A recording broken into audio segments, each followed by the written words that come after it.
ጅቡቲ ኢትዮጵያ የባህር በር ጥያቄ ማንሳቷን ተከትሎ የተለያዩ ዲፕሎማሲያዊ ለውጦችን እያካሄደች ነው። በግዛቷ ውስጥ የሚገኘውን የሶማሌላንድ የዲፕሎማቲክ ጽሕፈት ቤት በይፋ ዘግታለች።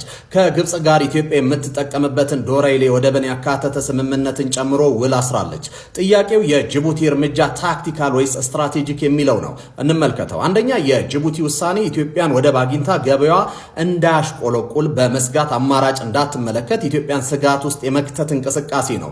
ኢትዮጵያ ወደ አሰብ ባለቤትነት የተጠጋች በመሰላት ጊዜ ሁሉ በታሪክ ተመሳሳይ ውሳኔን ስትወስን ይኖረችው።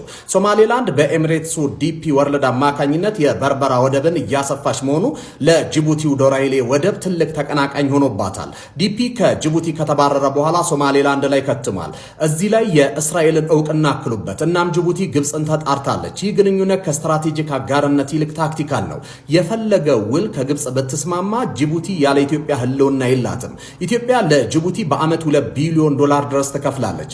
ይህም የጂዲፒዋን 85 በመቶ ያክል ነው። ከ8 ሀገራት የምታገኘው ገቢ 300 ሚሊዮን አካባቢ ነው። ይህም የጂዲፒዋን 10 በመቶ ነው። ከኢትዮጵያ ለምታገኘው ኤሌክትሪክ $70 ሚሊዮን ትከፍላለች። ውሃና የግብርና ምርቶችን ከኢትዮጵያን የምታስገባው በመሆኑም ውሳኔዋ ታክቲካል ነው። በሁለቱ ዲፕሎማሲያዊ ግንኙነት ጅቡቲ ለኢትዮጵያ አማራጭ ስትሆን፣ ኢትዮጵያ ለጅቡቲ የህልውና መሰረት ናት።